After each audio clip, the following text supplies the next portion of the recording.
I see some empty chairs, but it's not nearly as empty as I was afraid it'd be. Good morning. If you're like me, it was not easy getting up this morning, so I really appreciate your being here. My name is Bill Amond, and the title of my talk is Further Greetings from a Dead Tree Dinosaur Cartoonist. I don't know if any of you saw my talk last year, but it'll be a similar format. I'm going to show you some slides of some strips I've done that I thought you'd like. I had planned, when I signed up for this, to just basically show you the same slideshow that I showed at PAX Prime back in September. And that was my plan up until the night before I flew out here. And then I started thinking about this, and I thought, you know, those slides were good enough for Seattle. But this is Boston. This is Massachusetts. I was born in Massachusetts. I went to elementary school in Newton, and I went to college in Amherst, and so I decided, you know what, I'm going to redo this slideshow just for you guys. The problem was, I came to this revelation at about midnight the night before my flight out here. So most of the slides you're going to see today were assembled between the hours of 1 a.m. and 4:30 a.m. So it's possible, I haven't gone through this yet, it's possible there are going to be some hiccups. Anyway, I do a comic strip, and the comic strip is called FoxTrot.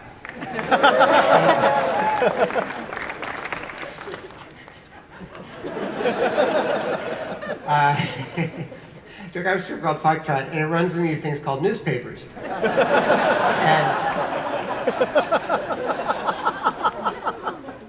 Oh, really? I did not know that. I know what you're thinking. You guys are webcomic fans, I assume. I know what you're thinking.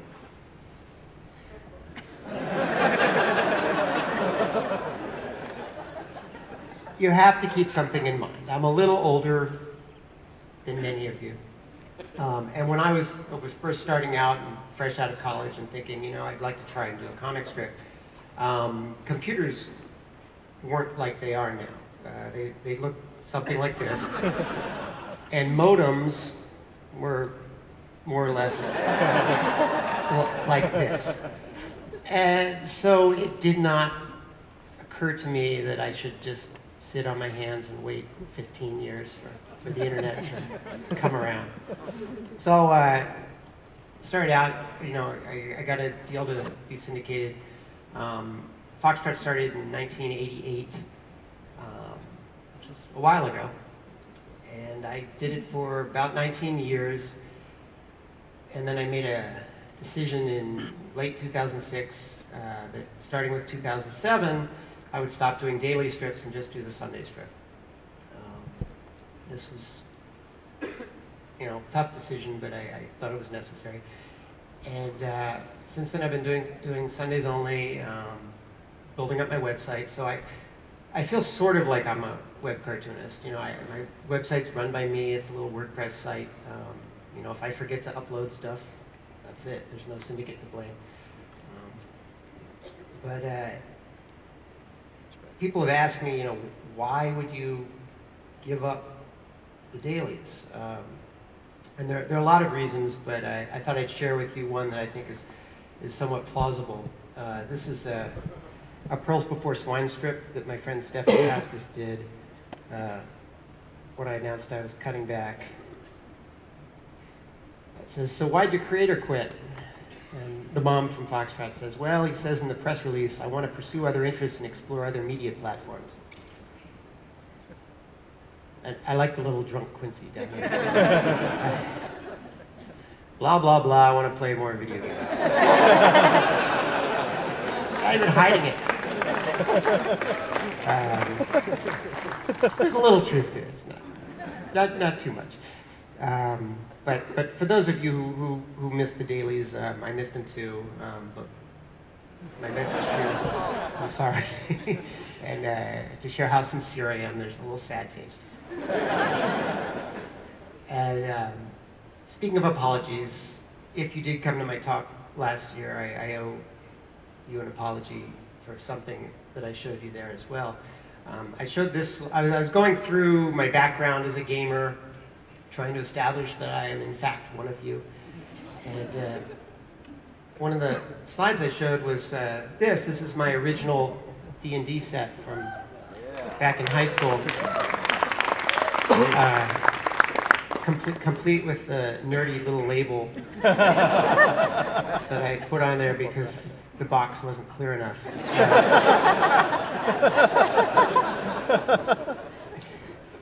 And so I sort of bragged that I was, one of the original D&D players and an authority on the subject. Well, a couple of things happened this January that have made me question that in my own mind. The first, some of you may have seen this strip I did. It's Jason and his friend Marcus playing in the snow. And Jason says, "Your snow elf is surrounded by frost giants. Roll for initiative." And Marcus says, "Oof, I'm trying." Funny strip. There's just one problem. These D20s that they're rolling have little pentagons on the faces. And I got a few million emails informing me of this. And I felt really stupid. But thanks to the magic of Photoshop, I was able to correct this for you all. So we now have the correct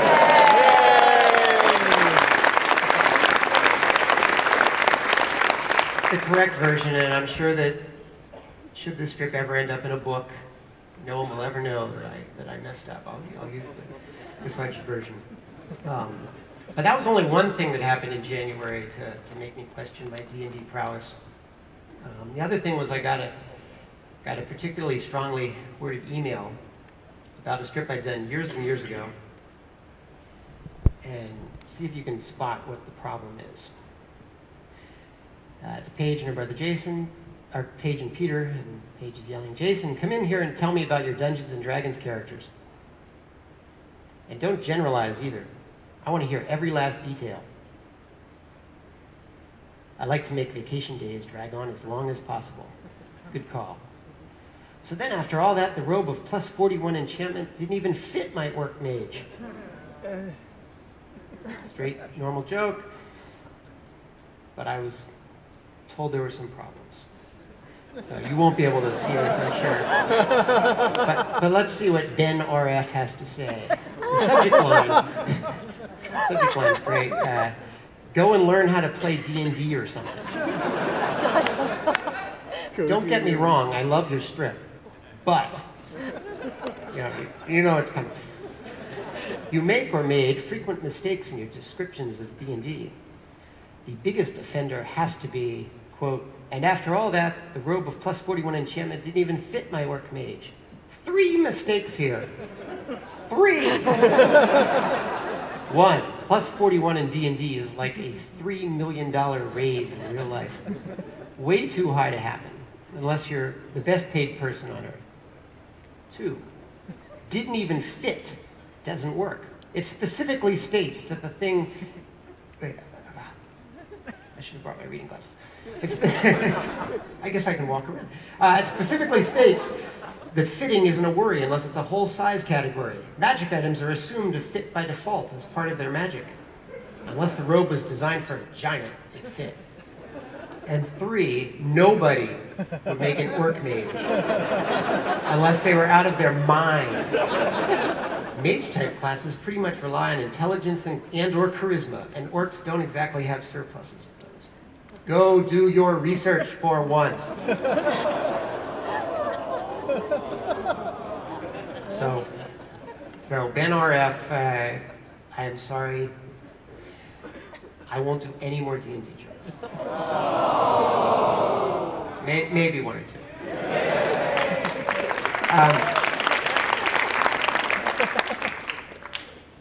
So are most of you here for the whole weekend? Yep. Yeah. Are you having fun? Yeah. I love this convention. This is my 4th PAX. I got to know Mike and Jerry through, I think at Comic-Con about 7 years ago. I wandered into their booth and told them I was a fan, and we started talking, and then I ran into them again at a BlizzCon, and then somehow weaseled my way into their World of Warcraft guild. and where I am too good for them. They don't... No. No, they are great. Although Mike has, well, Mike's since retired, and I told this story once before, I think it was in Seattle, but my favorite WoW story playing with Mike and Jerry was the first time I raided Karazhan back in Burning Crusade with them. Mike was one of the healers, and we all had our little vanity. Well, here's the thing. If you're Penny Arcade, game companies love you and they send you all kinds of things. And somehow Mike got 1 million of these codes that you could exchange, you know, from the trading cards or something, that you could exchange for vanity pets and things. So we all have these really cool vanity pets that very few people had. And so we're in Karazhan, and I popped out my cool little vanity pet, and Mike started screaming over vent to put away my pets because it was confusing his healing. And my reaction was, you know, I've played with like 13-year-old kids who can heal with little vanity pets. And here's this video game god, and he can't deal with it. But anyway, so I was playing World of Warcraft with them, and you know, so I'd heard about PAX, but had never made the trip. And then finally, 2 years ago, or a year and a half ago, I went up to Seattle. I had a great time. Gave a talk. You guys who were there, and I say you guys, I mean just Penny Arcade fans, were wonderful. And so I've come back every time since. It's my 2nd PAX East, and I love the show. And oh, and one of the fun things that happened with my friendship with Mike and Jerry was when they put together their 13th anniversary book, or whatever it was called. They invited me to do a little cartoon for them. So this was the strip I did that ran in their book. I've got Gabe here saying, "Prepare to battle the cardboard tube samurai." Jason says, "Prepare to battle the cardboard tube Jedi." Toilet paper tube? That's pretty lame. It's my lightsaber. I just have it switched off. It's probably worth mentioning that I'm really good at science. Here, you fight him.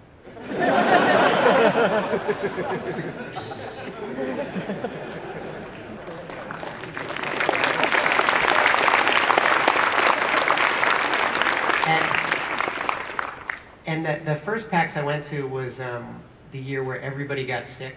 I don't know if you remember that, but there was some swine flu or something going around, and you could see everyone. You know, the first day everybody was all smiles, and the second day there's still smiles. And that night at the concert, I remember seeing Kiko, and he was like white as a ghost, and he's like, "I gotta leave early." And then Scott Crooks started teetering, and Chris Straub started teetering, and I was fine. And I flew home and immediately got an email from Mike saying, "Bill, I'm under the weather. Is there any way I could get you to do a guest strip?" So I scrambled and put together a strip, and what was really cool was I drew it, emailed it off, and the next day it was live on Penny Arcade's website, which is a new experience for me, where I turn stuff in a month in advance and wait. So this was the guest strip I did. Got the doctor saying, "Mr. Gabriel, I have your throat culture back, and it's just as I'd feared. PAX pox." "There is a cure, but I'm afraid it requires rest fluids and lots of quarters," Gabe says. "I blew all mine on that stupid skee ball." And if you don't get that last reference, the final Omegathon contest was this big skee ball machine up on the stage, and it took quarters, and it was having problems, and so they had to pump about 100 quarters into this thing before the event was over. And I also this year did another guest strip for a fellow named Randall Monroe. I don't know if, I don't even know if Randall's here. He was here last night. I got to know Randall through email over the last year. He did a strip that had a little Jason cameo in it here. This is the Tautology Club. So have you learn about us from your Facebook group? If 1 million people join this group, it will have 1 million people in it. Listen up, the first rule of Tautology Club is the first rule of tautology. But there's a little stick figure Jason in there, so I emailed him, thank you, and he wrote back and we did the usual mutual admiration exchange. And, anyway, this winter he had need for some guest strips, so I volunteered. And this was one of the ones I did. At Home with the Heisenbergs. I can't find my car keys. You probably know too much about their momentum. It's a physics joke, you know. You're excused if you just sit silently. There's some overlap with the gamer audience, but it's not always there. So anyway, what I thought I'd do is show you some slides of some strips I've done, both in the past and more recently, that I thought tied into gaming and sort of things that the PAX crowd would like. I mentioned I played World of Warcraft. Oh wait, I'm sorry. Wrong thing. When I was thinking about Boston, I was thinking about all the snow you guys have had this winter. And I don't know if anybody is quite as geeky as Jason, but for future reference, these strips can help you weather the storm a little bit. This was a series I did a few years ago with Jason, and he's stuck home in the winter.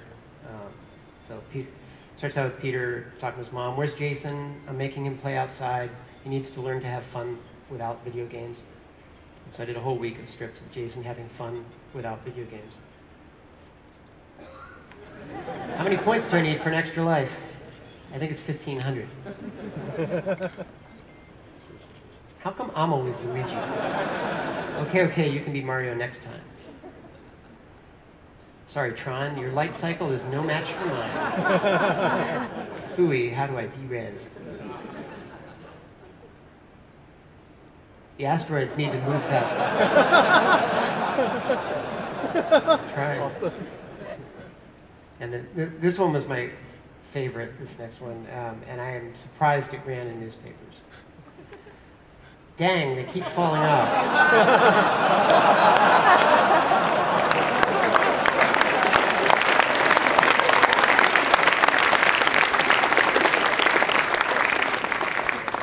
If you're gonna make a Tomb Raider joke, you sort of have to go there, right?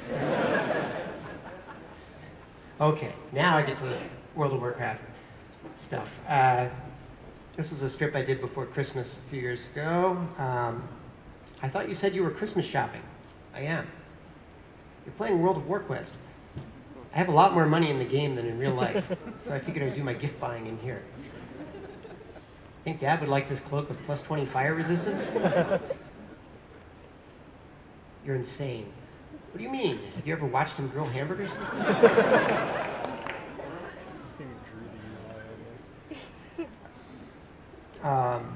Do any of you play World of Warcraft?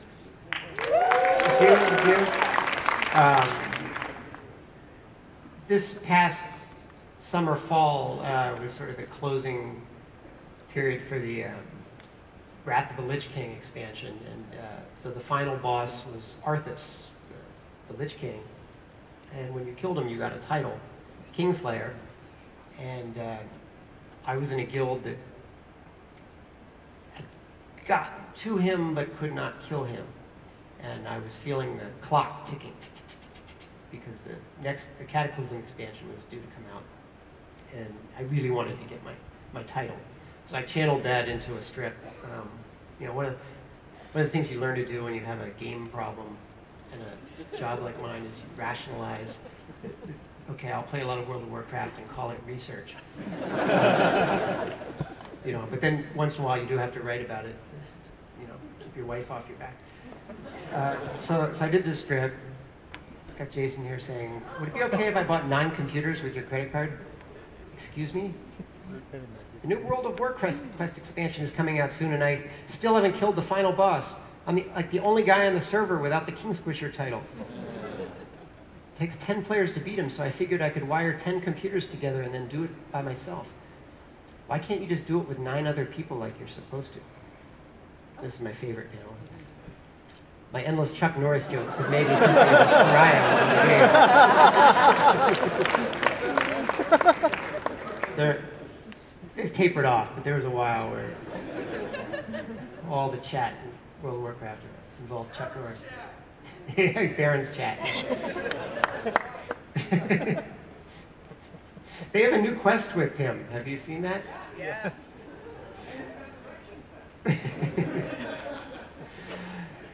Please, I have it all figured out. I'll bring 2 paladins, a warrior, a priest, a rogue, a warlock, 2 shamans, a hunter, and a mage.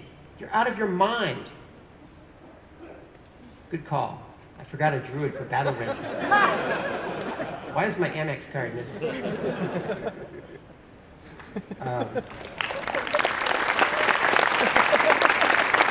I did finally beat Arthas and got my little title.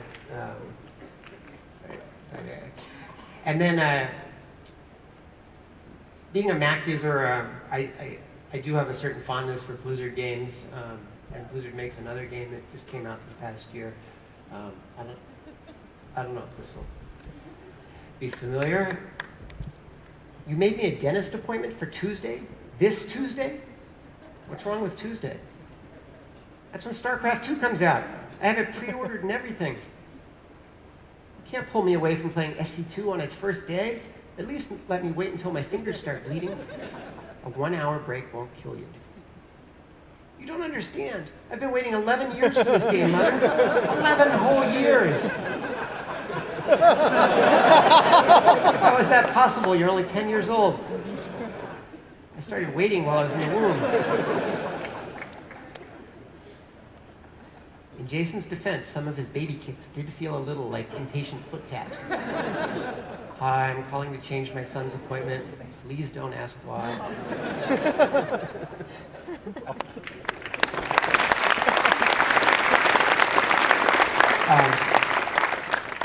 One of the fun things about coming to PAX the last couple of years is I've gotten to meet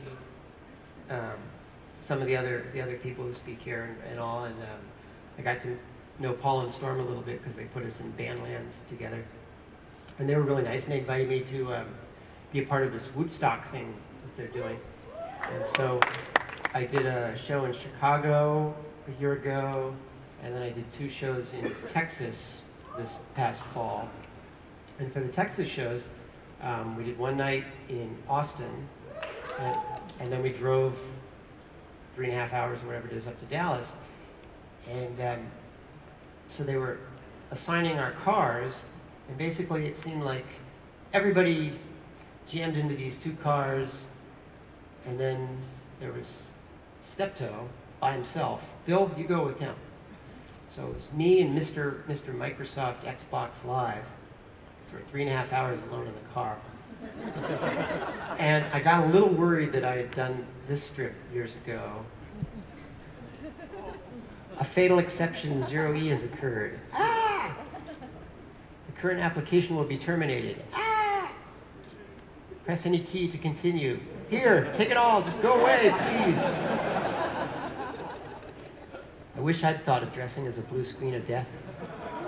I feel like I should send Microsoft some of this.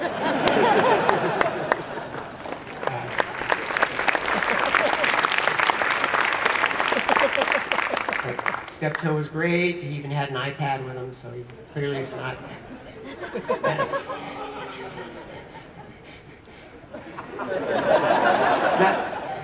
He wasn't going to kill me. But I did have to listen to him talk about Xbox stuff for 3.5 hours. And so when I came home, it was sort of obvious that I would end up writing a strip like this one. You stealthily approach the zombie encampment. Hold on a sec. You holster your weapon. Wait, no. You charge forward. Ah, stop. You wave at the zombies. Pause, pause, pause. You begin to dance. You're still on level 1? Don't ever play Connect when you have mosquito bites. Achievement unlocked. All you need to figure.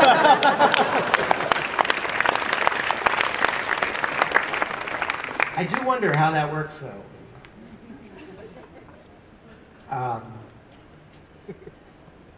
I did say I would be doing no more D&D strips. This is one I've already done. So. I've got Jason and Marcus, they're playing D&D.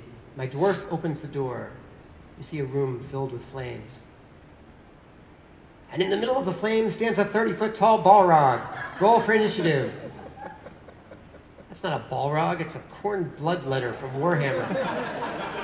I didn't have a Balrog miniature. This is close enough. It's from another game. You can't use miniatures from another game.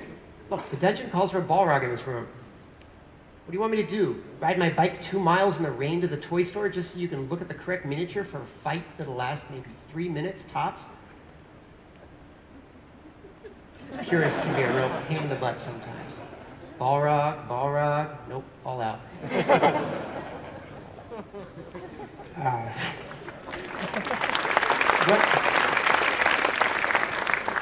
I mentioned that I'm doing my own website now, and so one of the fun things is, you know, when my syndicate controlled it, I never really got traffic reports and had no idea what strips were more popular or less popular, which is probably a good thing, but I can see how it could also be a bad thing in that the strips that go through the roof tend to be the strips that about 2% of America get.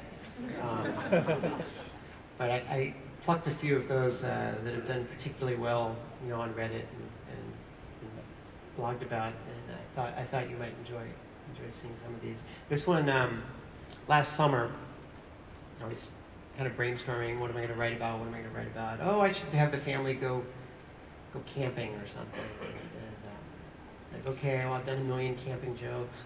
What's something new? What twist could I pull? And right around that time, there was a certain YouTube video that was gaining a lot of traction and becoming a meme. So I did this. I'd say my trout fishing went rather well. Whoa, that's a full rainbow. Wait, there's more. Double rainbows. OMG. Whoa, man. Whoa, OMG, woo. We're starting to look like triple rainbows. Oh my God, it's full-on double rainbows all the way across the sky. What does this mean? They're so bright. They're so bright and vivid. Oh my God, oh my God. I think we got Jason away from the internet not a moment too soon. Or too late if you ask me. Sob, sob. They're so beautiful.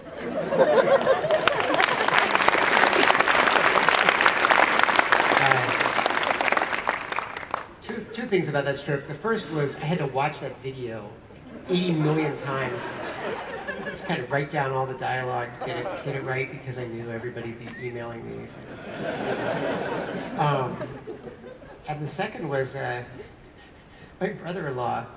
I saw him shortly after this ran, and he's like, "Oh, I love that strip with the fish and the rainbows." And I was like, "Oh yeah, the double rainbow meme."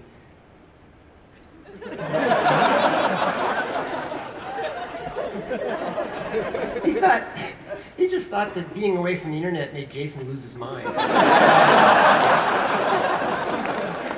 You know, so sometimes strips work on levels that you don't plan on, which is fine with me. You know, this strip I did. I think it was last September, October. Oh, it was October. It's Halloween. Well, it's sort of self-explanatory, so I'll just jump right into it. Paige and Jason. Trick-or-treating as a lumberjack? And George Lucas, you fool. I did this George Lucas character by memory, by the way. It's sort of a geek test. I thought you liked scary costumes. What's so scary about George Lucas? He's planning to re-release all 6 Star Wars films in retrofitted 3D. And that's scary. It's horrifying. You should be writhing in horror. Peter, tell her she should be writhing in horror. Nice lumberjack costume.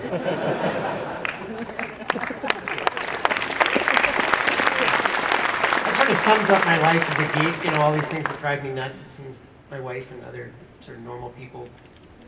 What are you talking about? This next strip just ran this past Christmas, and I think Gizmodo ran on their front page. I think Boing Boing did it, so I got a bajillion hits. I decorated my gingerbread men in little Star Trek uniforms. Good Lord, could you be a bigger geek? Why are they all wearing red shirts?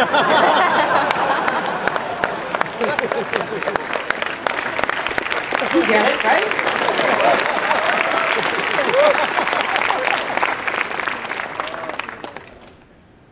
Got a lot of emails saying, please explain that strip.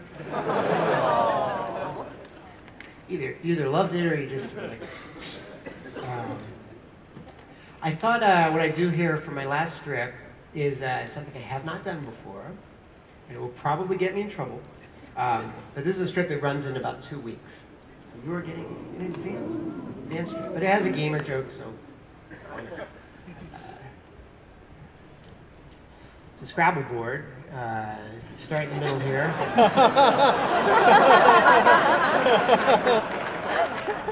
Our mother hates seeing children having fun. And you have no idea how hard it was to come up with a sentence where all the letters kind of led to another one, and that fit on a Scrabble board, and that didn't have letters that were used too often because there are only so many tiles. I'm sorry, I spent like 4 hours trying to get that sentence.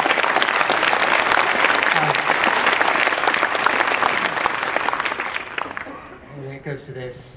Cute. For the record, when we suggested family game night, we meant playing Call of Duty. If I have a blank tile, can I use it as a bazooka? So those are all the strips I've got. Usually what I found happens here is you guys have questions about FoxTrot or cartooning or whatever, how I get my hair to look like this. So we've got about a half hour left, so I'm happy to answer questions, and I at your disposal. I think they have microphones. Am I correct? Oh, 2 microphones. So just come on up and line up. And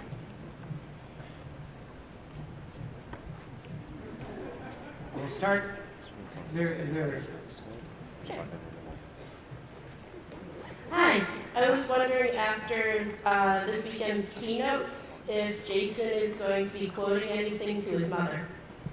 I missed the keynote. At least watch the TED Talk. I'm going to go home like I often do and start going through YouTube and seeing all the panels that I missed. But yeah, I missed the keynote. So, best here. If there's something there, I'm sure I'm going to know. The idea is playing video games will make everybody better people. Oh, okay. This is something my son, every time there's some article on the internet about games make you smarter, games give you better reflexes, etc., my son, you know, is sure to email me the URL so I can know that the 10 hours a day he spends gaming are good for him. Thank you. Yeah. Hi, my name's Angela. This is my first PAX. I have a younger brother named Jason, and we both really love FoxTrot. I was wondering if you could sign a book for him. Yeah, I've got a little booth downstairs, and I'm going to go there directly after this. I might drink some water or something first, but yeah, it's got my name. Hard to miss. And then I was going to make a kind of maybe bold request. My brother Jason has a cat named Arwen, and I was wondering if you could tie that into a strip at some point. I would say think about it. I will think about it. I would say sure if you were the only person making the strip. Okay. But it was worth a shot. Every well-intentioned 10 to 13-year-old kid in America has at one point emailed me saying, hey, could you add a new character to your strip named Tommy? And he's not as good at math as Jason, but he loves to skateboard. Thank you. And I have to say no to all these kids. Well, thanks for drawing what you do. Thank you. We all love it. So. Thank you. Hi there. I'm a researcher and technician here at Northeastern University here in Boston, and one of the things that I finished my undergraduate career as a physics major, much like yourself, and I'd have to say the strip that you want me to look at your comic strip? Lucky for you, I have no talent in drawing, so nothing like that. The strip that you had. I believe it's Jason going through in his mind what he thinks a career as a physicist, with the science and the lasers and levers and pulling the buttons and so forth. And then the punchline at the end is him placing block A on rank B. I have to say I've seen that strip basically in pretty much every single one of my undergraduate professors' offices. It's just one of those things that's become ubiquitous and really describes every single thing that an undergraduate like himself went through. And I was kind of wondering, since so few of us end up actually going into something within our field, I was lucky enough to find something I could do. What drew you away from physics eventually? Was it simply your cartooning took off and you found new love in that, or was there something in what you learned there that you just didn't find the love for anymore? I don't think I ever planned to pursue physics professionally beyond my undergrad education. I went into college thinking I wanted to make movies. I wanted to be Steven Spielberg or George Lucas or Walt Disney or somebody. And I went to a very small liberal arts college where you can't study filmmaking.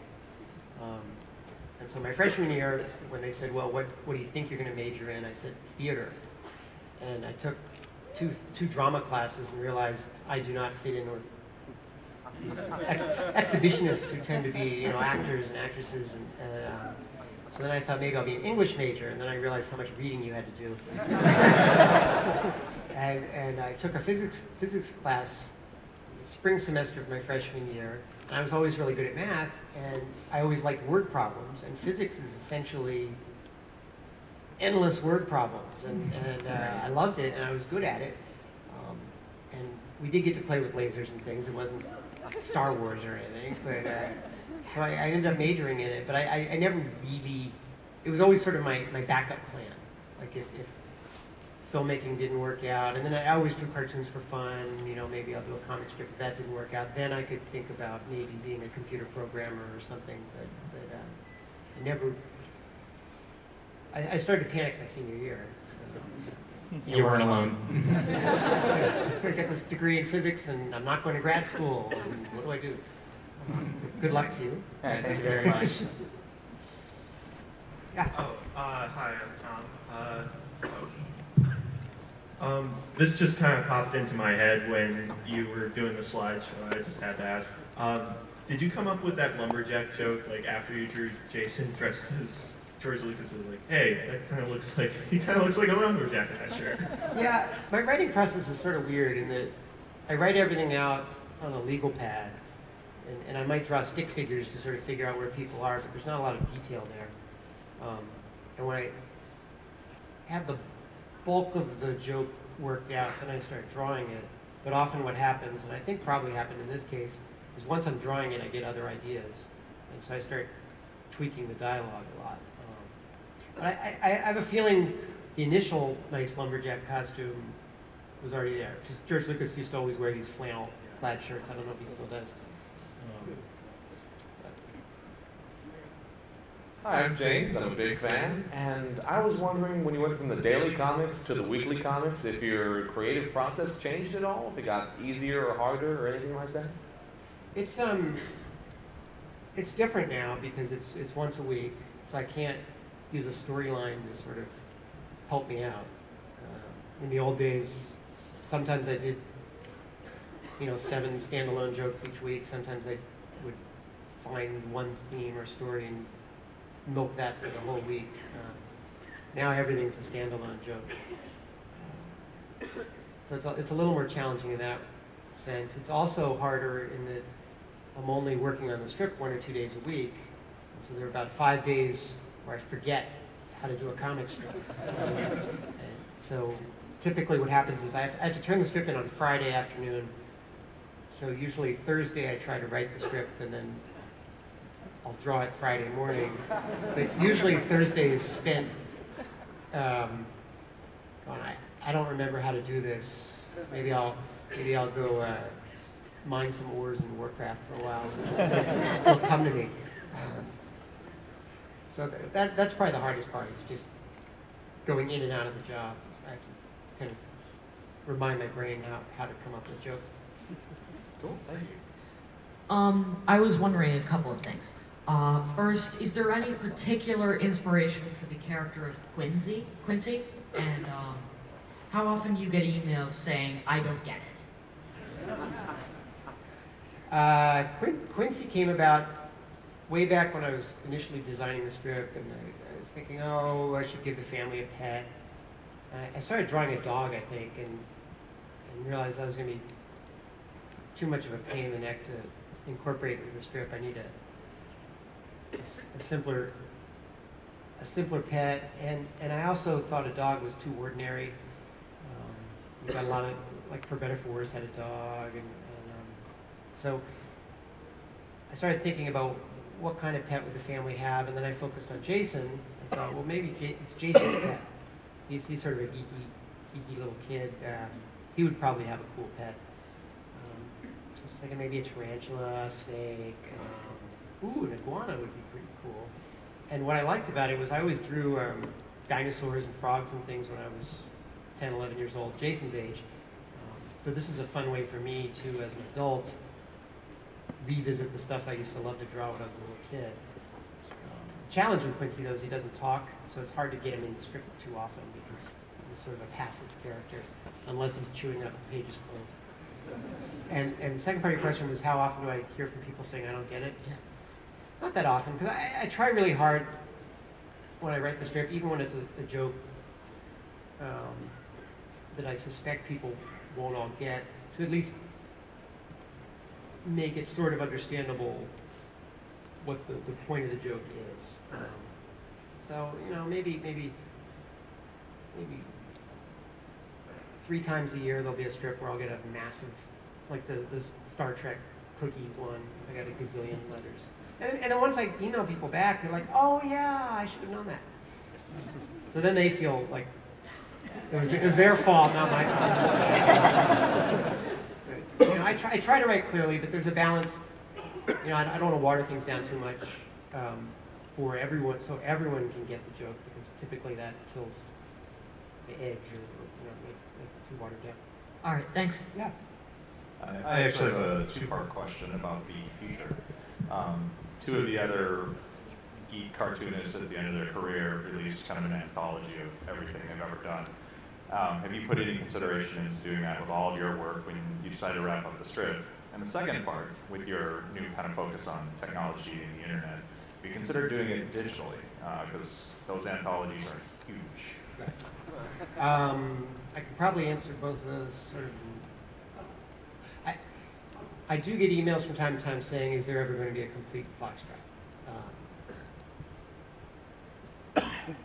First response I have is I can't really have a complete FoxTrot yet because it's not done. And so if you have a big old collection now, all of a sudden in 2 years you sort of need to have little addendums or something to go with it. We did the Best of FoxTrot this past year, which is a slipcase paperback book. It's like $40 retail, so you get it on Amazon for $30. And I like that in that it's covers the entire run of the strip to date without all the dumb strips. Because when I go through my books, a good third to half of the strips I've written, it's like, what was I thinking? So we got rid of those for this. But if we were to do a complete FoxTrot, I don't think it's practical to do it on paper, at least as a single entity, because, you've seen the Calvin and Hobbes books. They weigh like 40 pounds. Closer to 50. 50 pounds. Calvin and Hobbes only ran for 10 years. FoxTrot's run for 20 plus years. So you're talking about 100 pounds of book. And I'm sure there are 2 or 3 diehard fans that would happily lug that around, but that's about it. So if there were something, it probably would have either be entirely digital or at least have a large digital component to it, just to keep it practical. All right, thank you. Yeah. With you doing a lot of WoW raiding and having killed the Lich King, how did you feel when you were given the title of Lich King by Len Peralta in your Geek Week card? That was great. Well, he asked me if there were any sorts of things, you know, when he was trying to come up with the art that I would like, and I said, well, I love Warcraft. And initially he was going to draw me like my work. So we took some screenshots of my work with his axes out and everything. And then I think I was looking at the loading screen once, and there was that iconic picture that we all saw 50 million times when we were loading in with Arthur sitting there. And so I emailed him saying, hey, what about the Lich King? I said, that's perfect. So yeah, I'm psyched. I got a really cool card. And if you don't know what he's talking about, Len Peralta, who was here earlier, he said he had to sneak out, did a project. He's an artist. He did a project called Geek a Week, and he did 52 like baseball cards of geeky people. So he had like a Jonathan Colton card and a Will Wheaton card and an Adam Savage card, and somehow he did a Bill Heyman card. I don't know how I rated it, but and now Think Geek, I think, is putting together actually physical cards. Originally it was just on the web, and now they're going to be physical trading cards you can buy. So I'm sure I'm going to have to buy enough to give to my parents. I'm hoping I can get a few free ones. Over here. So this was going to be one question, and then I thought of another one online. So sorry. So in the strip, you know, World of Warcraft is parodied as World of Warquest, and then I guess at least originally the Max were like iFruit, and then you showed a strip, and Jason was like, "Oh, I'm waiting for StarCraft 2."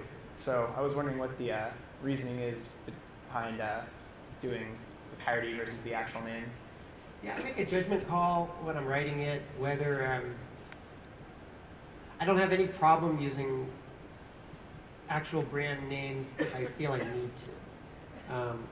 I don't want to get in the business of advertising stuff for corporations. You know, it just seems a little unseemly. But you know, StarCraft 2 is coming out next week, and I already sense that a lot of people won't get the joke. Why make it even more confusing by calling it, you know, Space Quest or something? With World of Warcraft, the reason I changed the name was I could tell I wanted to do a lot of strips about it, and if I actually called it World of Warcraft, I would be stuck following the rules of the game precisely, or I would get 80 million emails from people saying, hey moron, night elves don't do this or that. So if I have a spoofy title, you know I'm talking about World of Warcraft, but I have a certain freedom to, you know, if I want to say Jason's Orcs dance moves or the electric shuffle, I'm not going to get emails saying, no, it's not that, it's the whatever. You know? And what was the inspiration behind making Denise blind? There wasn't any, there's no great story there, except that when I was thinking, okay, I want to give Peter a girlfriend, I was trying to think of something unique that would be different than what you typically see in other comic strips. And I liked the idea that Peter, in my mind, was this really superficial teenager where I imagine he rates girls based on physical attractiveness, and so to have someone who actually liked him without any of that was intriguing to me. Okay, thanks, you're awesome. Thank you. Hi, my name's Trey. I first saw you last fall at Woodstock in Austin. It was great. My question got asked a few minutes ago, so I'll just got a couple comments. First off, the guy who said about the orc wizard, yeah, I play a half orc mage in my Pathfinder group. It's scary. Just got a roleplay orc. Second, with the snow, the D20s, great correction. But what's with the D6s on the back having pips instead of numbers on them? Bust out the Photoshop again, my friend. going to start the slideshow over. I think. Thank you very much. We're all Thank you. appreciate it. I guess finally, I've got a brief anecdote. I've been reading you for 20 years now, I guess. And first introduced to your script by a girlfriend in college, much cooler than I is. She was from a city that actually was big enough to carry a syndicated strip. So she lent me your anthology book. The first one was like 91, 92, whatever. And I lost it. And to this day, I'm still thoroughly convinced that Slight Leg was to blame for landing me in the friend zone. Anyway, keep up the good work. Stay geeky. Yeah. Hi. When a friend and I were coming to PAX today to catch up on the panel, we were talking about the name of the panel being Dead Tree Dinosaur Comics. And then as we're switching over the red line, we get on the train, and just bizarre coincidence, there's a kid with like a drawing pad with like the Sunday paper. And it's like, wow, it's like the universe is downloading something. And I don't know, I'm just wondering just a little bit more of your opinions on the future of cartooning and newspapers and that whole realm, which I'm sure you've said elsewhere, but I'm just wondering what you think kids of tomorrow are going to be thinking of the Sunday comics and everything. I think it's pretty clear the future of comics is digital. Pretty clear that the future of newspapers is digital, I think. The question is how successful newspapers will be. You know, I still hope that they'll figure out some easy way to get them onto iPads and Kindles and things, and they'll still want comics.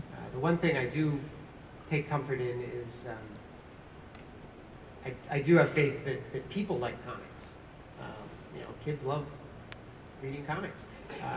And so there's an audience there for me. It's just a matter of figuring out how to get my strips to them and still earn a living. And that's one of the reasons I have fun, you know, doing my website stuff. Is I feel like I'm able to be in both places at once. You know, I still have my successful career in the old media, but I'm free to sort of do what I want on the web. You know, I have total control. The syndicate can't tell me, you know, take that strip down. Actually, that kind of reminds me how a friend and I in college did a newspaper strip, and not to mention that I'm still kind of in the print. I'm a Luddite still with my giant book collections and having to lug those around to new apartments and whatnot. But yeah, I'm still kind of in the paper age, and I don't know, I always feel like someone will always be, I don't know, wanting that old paper feel. I don't know, always, at least some audience who will always want that. Well, I love reading books on paper. I've still not gotten used to reading them on my iPad, but it's certainly a lot more convenient to be able to access things on the go, you know, on the train, on the airplane, etc. So we'll see. Thank you. But again, I know people like comics, which is good.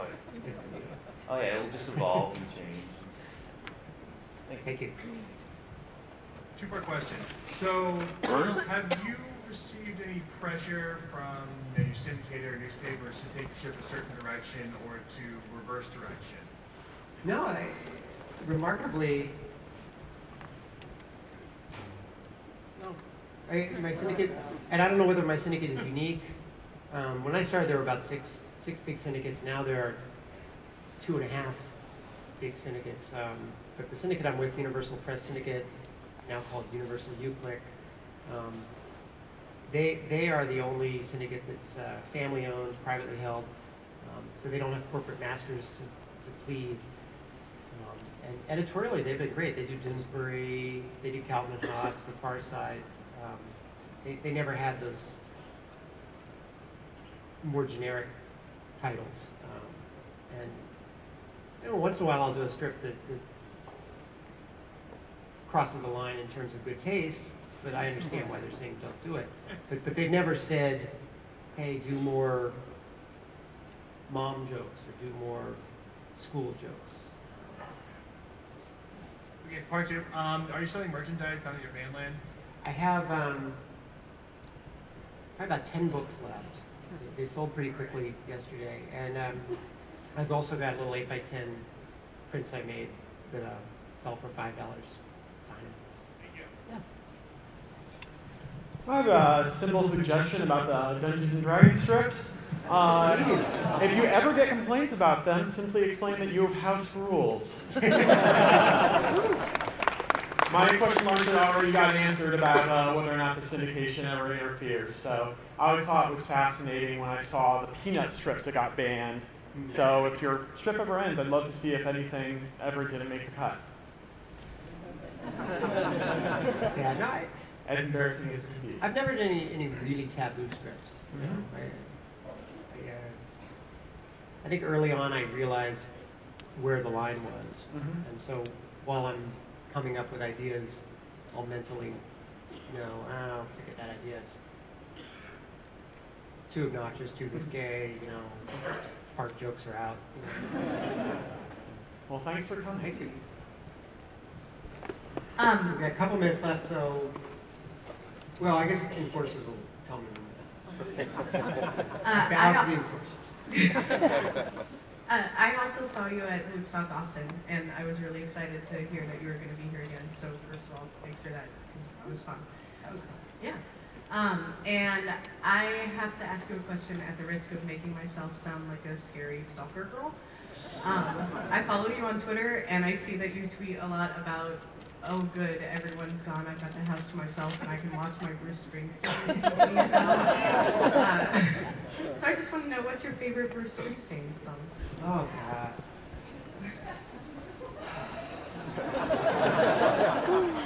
It changes a lot. I like the Darkness album. I mean, so,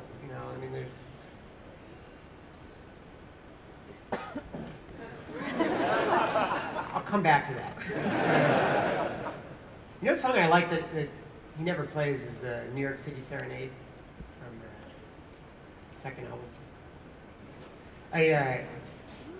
As she said, I tweet a lot. See, what happens in my house is, we have a family room with a TV, and my wife on a Friday night will monopolize the television, watching all the 8 million BBC shows that she TiVo'd.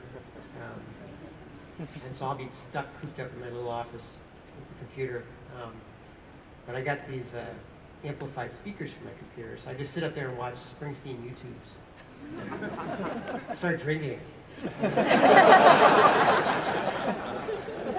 I start tweeting about it. And I probably should cut back on the tweeting.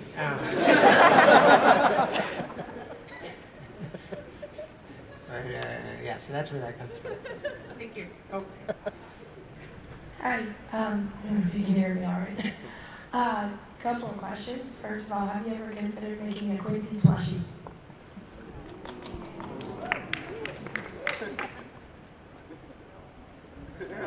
I would consider it. The transition I'm going through right now, my goal for last year was just get my website up and running and actually survive a year without it melting down. And now my goal for this year is to figure out how to actually sell stuff on my website. So I spend a lot of time with Scott Kurtz and others saying, well, how do I do this? And I know Scott's got those little plush guys, and so at some point I may ask him how he does that. The thing that's really changed in the business model for a cartoonist like me is in the past, syndicates would never actually make their own merchandise or sell their own merchandise. They would make deals with Hallmark and get little plush toys made and put in the Hallmark stores and all that. But the problem was, unless you were Peanuts or Garfield, you couldn't move enough merchandise. And what the web lets you do is, you don't have to move a bajillion units and make 10 cents per unit. You can move 1,000 units and make $5 a unit. All works out the same. So that's on my radar for this coming year. Okay. The other question is, in your move to digital, do you still draw by hand or do you use a tablet? I switched about a year ago. I'm using a Cintiq, so I draw on the screen. And the first few weeks, it was a huge learning curve, and erased about 80% of what I drew. I'm getting a little faster with it now. I'm still not like Mike. I don't know if you ever watched him do Penny Arcade, but he's about 50 times faster than I am. I'm still going through the menus, like, oh wait, but it helps because I'm coloring my strip now.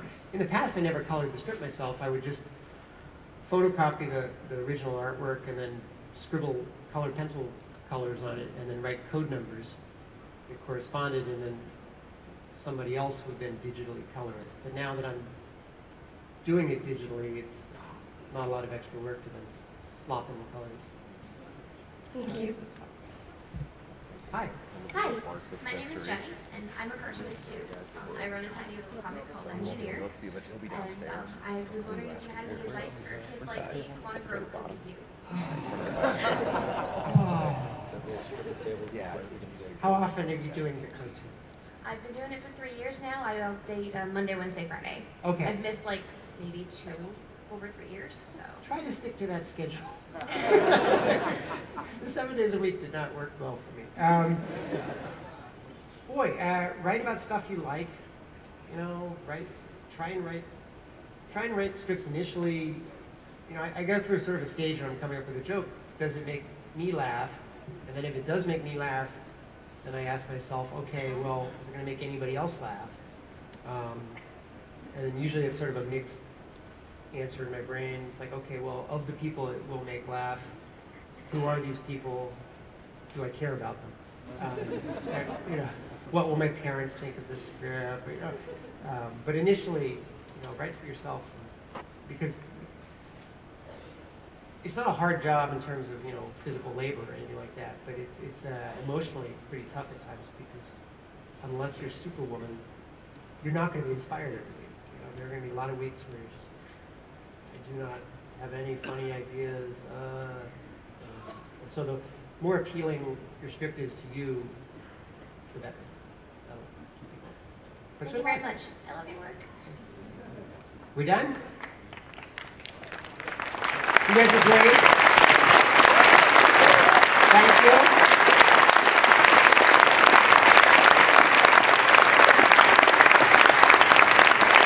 As I said, I will be down in the Danlands area. They got a little booth with my name.